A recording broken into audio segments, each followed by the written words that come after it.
नमस्कार सबैलाई, स्वागत छ हाम्रो युट्युब च्यानल हाउ ड्रिम सफारीमा। र आज हामी कक्षा 11 को क्लासिफिकेसन अफ एनिमल्स पढ्न गइरहेका छौँ। Animals are classified in two groups, invertebrates and vertebrates. Invertebrates, it includes 9 phylum under it. Protozoa, Porifera, Coelentata, Platyhelminthes, Nemathelminthes, Annelida, Arthropoda, Mollusca, Echinodermata. Vertebrates, it includes fishes, amphibians, reptiles, apes, birds. हामीले सानो क्लासमा पढ्दै आएका छौँ classification of animals भनेर। एनिमललाई सामान्यतया दुई भागमा विभाजन गरिएको छ, एउटा चाहिँ भर्टिब्रेट, अर्को चाहिँ इन्भर्टिब्रेट। इन्भर्टिब्रेटमा चाहिँ 9 वटा फाइलमहरू छन्, जस्तै protozoa, porifera, coelenterata, platyhelminthes, nemathelminthes, annelida, arthropoda, mollusca, echinodermata. र भर्टिब्रेटमा चाहिँ 5 वटा मेजर क्लासेसहरू छन्, जस्तै number 1 fishes, number 2 amphibian, number 3 reptiles, number 4 apes or birds, number 5 mammals. As we classified the animals in two groups in our previous phase, here let's classify them in a broad way. Number A, grade of organization. There are 5 grades of organization in animals. They are as below. Animal का चाहिँ 5 वटा ग्रेडहरु छ। जस्तै number 1 protoplasmic grade of organization or acellular grade or subcellular grade. It is the lowest level of organization. It occurs in protozoa and unicellular organisms. Protoplasmic grade of organization चाहिँ lowest level of organization. It occurs in यो चाहिँ protozoa र other unicellular organism मा हुन्छ है। And number 2, cellular grade of organization. It occurs in porifera and cellular grade of organization चाहिँ porifera मा हुँदो रहेछ।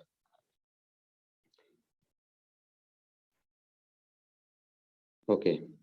And number 3, tissue grade of organization. It occurs in cnidarians or coelenterata. यो चाहिँ cnidarians र coelenterata मा हुन्छ। And number 4, organ grades of organization. It occurs in platyhelminthes. यो चाहिँ organ grade of organization चाहिँ platyhelminthes मा हुँदो रहेछ। Number 5, organ system grade of organization. It occurs in Nemathelminthes. Number 5, system grade of organization. It occurs in Nemathelminthes or Achelminthes. And यसै गरी अर्को पेजमा जाउँ। अब चाहिँ बीमा चाहिँ एनिमल बडी प्लान्स को आधारमा हामीले डिवाइड गरेका छौं। There are 3 basic types of body plan in animals, namely cell aggregate, blind sac, and tube within tube body plan. Number 1, cell aggregate.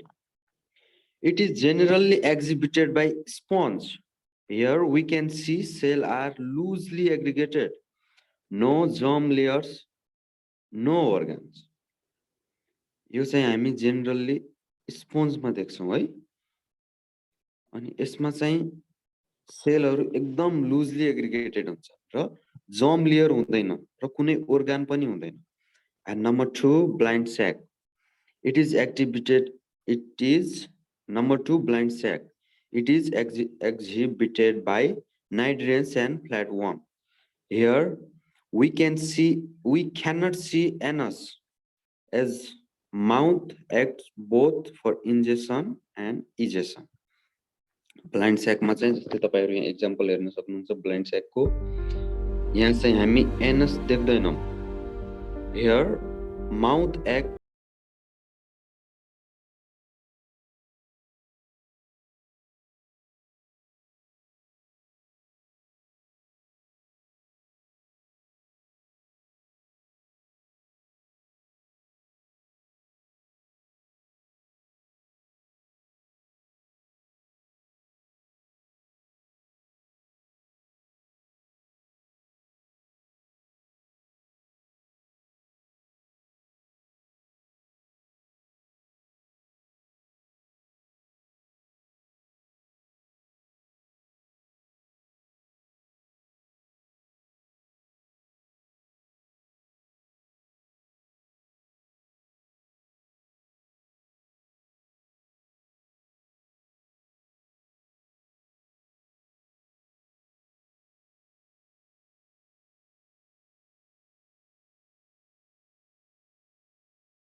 symmetry. It is found chiefly among some of protozoa. For example, volvox, their body resembles as sphere. जस्तै तपाईहरु देख्न सक्नुहुन्छ भलबक्समा चाहिँ body चाहिँ एउटा sphere जस्तोमा resemble भएको हुन्छ यसलाई चाहिँ हामी स्फेरिकल सिमेट्री भन्छौं and number 2 radial symmetry radial symmetry चाहिँ मोस्टली चाहिँ हाम्रो चाहिँ साइकनमा सेलेन्ट्रेट्स र इकाइनोड्रम्समा देखिन्छ it is found in some sponge like sycon coelenterates and echinoderms Here, body can divide it into similar halves, more than 2 plane passing through the main axis. जस्तै एउटा सर्कललाई हामी बीचको सेन्टरदेखि दुई तीनवटा भागमा काट्न सक्छौं नि त्यस्तै रेडियल सिमेट्रीमा पनि एउटा बडीलाई हामी ठ्याक्क यसको मेन एक्सिस देखि दुई भन्दा बढी भागमा डिभाइड गर्न सक्छौं यसलाई चाहिँ हामी यसलाई चाहिँ हामी रेडियल सिमेट्री भन्छौं ओके एन्ड नम्बर 3 मा छ biradial symmetry. It is found in sea anemones. Simply, it is the variant form of radial symmetry. यो radial symmetry जस्तो नै हुन्छ यसको चाहिँ एउटा variant form भन्न पनि पाउँछौं हामी यसलाई. And number D वा number 4 मा चाहिँ हाम्रो bilateral symmetry आयो. All the triploblastic animals are bilateral symmetry. Bilaterally symmetrical. For example, Nemathelminthes, Annelida, mammals, etc. Here, sagittal plane divides the body into right halves and left halves. जस्तै अब mammal मा मान्छेकै कुरा गरौँ मान्छे पनि bilateral हुन्छ र जस्तै तपाईहरु हेर्न सक्नुहुन्छ यो एउटा हाउसफ्लाई भयो यसलाई चाहिँ 20 देखि डिभाइड गर्दाखेरि ठ्याक्क एक्ज्याक्टली के दुई भागमा डिभाइड हुन्छ जस्तै ह्युमन बडी पनि हेर्नु ह्युमन बडीलाई हामीले माथि हेर्नु है हेड टु एना सम्म दुई भागमा डिभाइड गर्दाखेरि एक्ज्याक्टली दुई भाग हुन्छ एउटा हात एउटातिर आउँछ अर्को हात अर्कोतिर एउटा खुट्टा यस्तोलाई चाहिँ हामी बाइलेटरल सिमेट्री भन्छौं नम्बर 4 मा चाहिँ जर्म लेयरको आधारमा As we know, 2 germ layers are appear at the blastula stage, while 3 germ layers are appearing during gastrula stage. So that on the basis of number of germ layers, animals are classified into 2 types. Number 1, diploblastic animals, and number 2, triploblastic animals.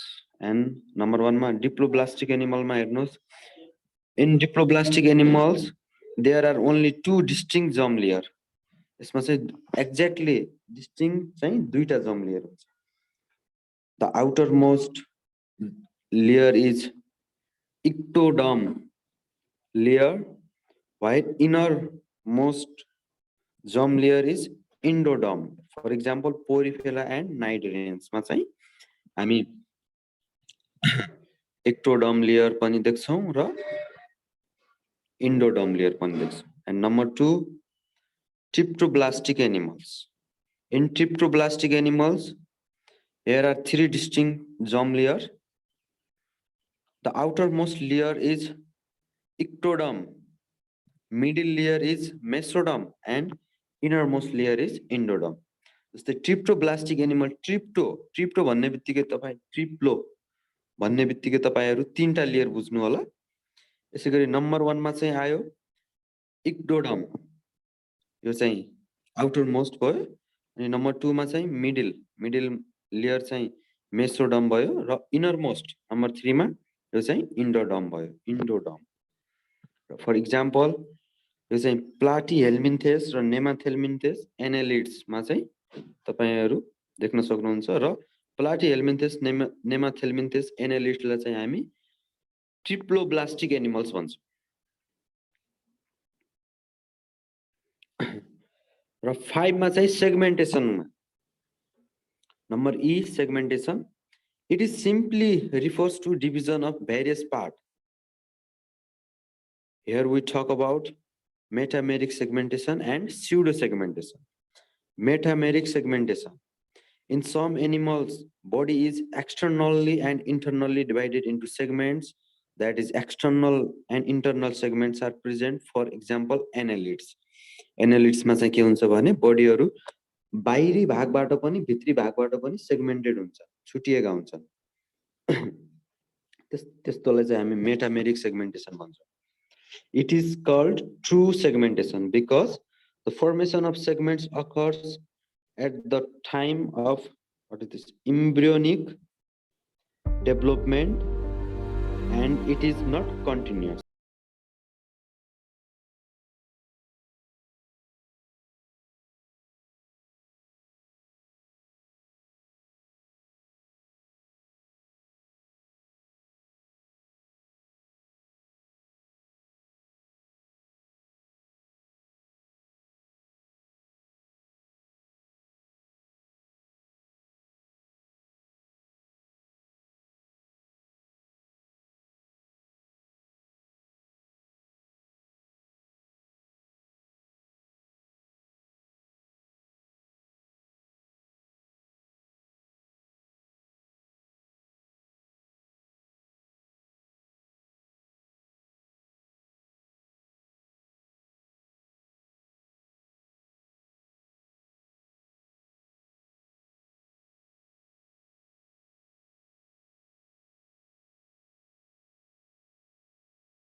यसै गरी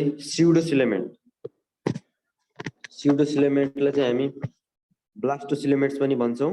Animal with pseudocilum, that is presence of blastocoel. Blastocoel is a body cavity rather than splitting of mesodermal layer. For example, nematodes, toads, too much of pseudocoelomates or blastocoelomates. Animals with pseudocoelom, that is presence of blastocoel, is a body cavity rather than splitting of mesodermal layer. For example, nematodes. The animalहरु जसमा चाहिँ blastocoel को presence हुन्छ तिनीहरुलाई चाहिँ हामी pseudocoelomates भन्छौं। अनि एक्जाम्पलमा भइहाल्यो nematodes। Number 3 मा छ true coelomates। यसलाई चाहिँ हामी eucoelomates पनि भन्छौं र coelomates पनि भन्छौं। Animals with true coelom is formed by splitting of mesodermal layer. For example, annelids. यस्ता जनावरहरु जसमा चाहिँ true coelom हुन्छ तिनीहरुलाई चाहिँ हामी true coelomates भन्छौं। अनि true coelom चाहिँ mesodermal layer स्प्लिट भएर बने हुन्छ। फर एक्जाम्पल मा आयो annelids मा चाहिँ mesodermal layer चाहिँ एकदम छरेर स्प्लिट भएर बस्या हुन्छ, त्यसैले तिनीहरुलाई चाहिँ हामी true coelomates। नम्बर 4 मा छ hemocoelomates, the animals in which coelom is filled with blood. For example, leech, arthropods, mollusks. यस्ता एनिमलहरु जसमा चाहिँ सिलम चाहिँ एकदम ब्लडले फिल्ड भएको हुन्छ के, सिलम भित्र चाहिँ ब्लड फिल्ड भएको हुन्छ, त्यस्ता एनिमललाई चाहिँ हामी हेमोसिलोमेट्स भन्छौं। एक्जाम्पलमा चाहिँ लीच जस्तै जुका भइहाल्यो, आर्थ्रोपोड्स अनि मोलुस्क। नाइट्रोजेनस वेस्टको आधारमा चाहिँ हामीले एनिमललाई फलोइङ भागमा विभाजन गरेका छौं। Nitrogenous waste are simply the excretory waste of body, but we can also classify the animals on the basis of nitrogenous waste. They are as below. Number one ma cha ammonotelic animals. The animals, those who excrete ammonia. For example, aquatic animals, those animals who excrete ammonia. For example, aquatic animal. Ammonotelic animal यस्ता एनिमलहरु हुन् जसले चाहिँ ammonia एक्सक्रिट गर्छ। जस्तै ammonia चाहिँ toxic हुन्छ। Aquatic reptiles are ureotelic. Number 2, ureotelic animals, those animals who excrete urea. For example, mammal, cartilaginous fish भइहाल्यो। त्यसपछि यो भनेको चाहिँ cartilaginous fish भनेको चाहिँ bony fish are एमोनोटेनिक। जुन फिशमा हड्डीहरु हुन्छ तिनीहरु चाहिँ एमोनोटेनिक हुन्छ, तिनीहरुले चाहिँ एमोनिया एक्सक्रिट गरिरा हुन्छ। फ्रग, टोड, स्टार्भड अर्थवर्म भनेको चाहिँ well fed earthworm are ammonotelic. जो वेल फिडेड एनिमल हुन्छन् नि। Number 2, ureotelic animals, those animals who excrete urea are called ureotelic animals. यिनीहरुले चाहिँ यूरिया एक्सक्रिट गर्छ के, त्यसैले यिनीहरुलाई यूरियोटेलिक एनिमल्स भन्छ। फर एक्जाम्पल म्यामल्स भइहाल्यो, कार्टिलेजिनियस फिश भइहाल्यो। तर बोनी फिश चाहिँ एमोनोटेलिक एनिमल्स हो किनकि यसले एमोनिया एक्सक्रिट गर्छ। अनि फ्रग, टोड, स्टार्भड अर्थवर्म चाहिँ यूरियोटेलिक भयो। And number 3, uricoteric animals, those animals who excrete uric acid. Uric acid is least toxic. यो चाहिँ यूरिक एसिड लिस्ट टक्सिक हुन्छ, कम टक्सिक हुन्छ के। जस्तै एमोनिया धेरै टक्सिक हुन्छ र यूरिक एसिड चाहिँ एमोनिया भन्दा कम टक्सिक हुन्छ। टक्सिक चाहिँ टक्सिक नै हुन्छ तर एमोनिया भन्दा कम हुन्छ। अनि यस्ता एनिमललाई चाहिँ युरिया एक्सक्रिट गर्ने एनिमललाई चाहिँ हामी यूरिकोटेलिक एनिमल्स भन्छौं। यूरिकोटेलिक।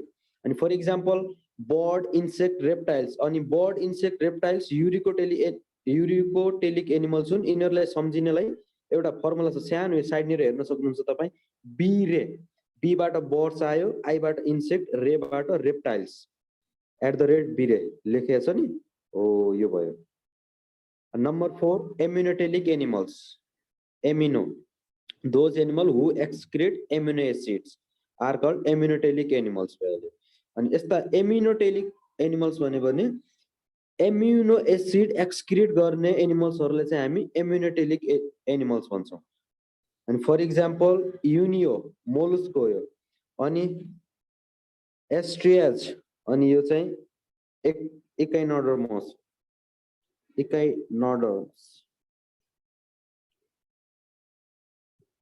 5 मा छ ग्वानोटेलिक। ग्वानोटेलिक त हो नि हो ल। 5 मा छ guanotelic animal, the animal who excrete guanine. Guanine excrete गर्ने एनिमललाई चाहिँ हामी ग्वानोटेलिक एनिमल्स भन्छौं। For example spiders and scorpions, बिच्छू, माकुराहरु चाहिँ के भयो, ग्वानोटेलिक एनिमल्स भयो। एनिमलको एक्सक्रिटरी अर्गान कुन हो र कसरी गर्छ भन्नेमा जाउँ। we need to clearly observe the different type of excretory organ of different animal as shown in below. जस्तै चाहिँ एनिमल ग्रुप एउटा चाहिँ दुईटा कोलम बनाउनुस् पहिला। एउटा कोलममा चाहिँ एनिमल ग्रुप, अर्को कोलममा चाहिँ टाइप अफ एक्सक्रिटरी organ। जस्तै porifera and coelenterata. Porifera and सेलेन्ट्रेटाको चाहिँ by diffusion and general body surface. यिनीहरुले चाहिँ एक्सक्रिसन कसरी गर्छन् भने डिफ्युजन हुन्छ वा general body surface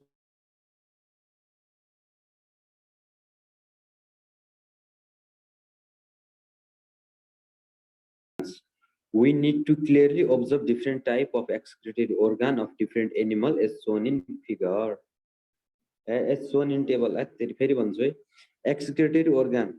We need to clearly observe the different type of excretory organ of different animal as shown in table below. Animal groups type of excretory organ. Just number 1 मा छ porifera and coelenterata. Porifera and coelenterata ले चाहिँ by diffusion and general body surface बाट excrete गर्छ. Platyhelminth ले चाहिँ protonephridia यसलाई चाहिँ हामी फ्लेम सेल और सोलेनोसाइट्स पनि भन्छौं. यहाँदेखि एक्सक्रिट गर्छ. अनि नेमाथेल्मिन्थसले चाहिँ रेनिड सेल्स वा जाइन्ट सेल वा याच शेप्ड सेल्स बाट एक्सक्रिट गरिरहेको हुन्छ.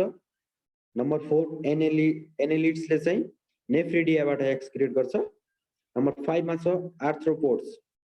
आर्थ्रोपोड्स मा चाहिँ ए मा छ एरेक्निडाले चाहिँ कोक्सल ग्ल्यान्ड बाट गर्छ. अनि क्रस्टेसियाले चाहिँ ग्रीन ग्ल्यान्ड बाट गर्छ. अनि माइरियोपोडाले चाहिँ माल्फिजियन ट्युबल्स बाट एक्सक्रिट गरिरा हुन्छ. अनि नम्बर डी मा छ इन्सेक्टा. यसले पनि माल्फिजियन ट्युबल्स बाट एक्सक्रिट गरिराको हुन्छ. नम्बर 6 मा छ मोलुस्क. मोलुस्कले चाहिँ किडनीज और organ of बोजानस बाट एक्सक्रिट गर्छ. अनि इकाइनोडर्मेट्स को चाहिँ there are no special excreted organs in echinodermates. अनि vertebrates ले चाहिँ किडनी बाट एक्सक्रिट गरिरा हुन्छ. Thank you so much.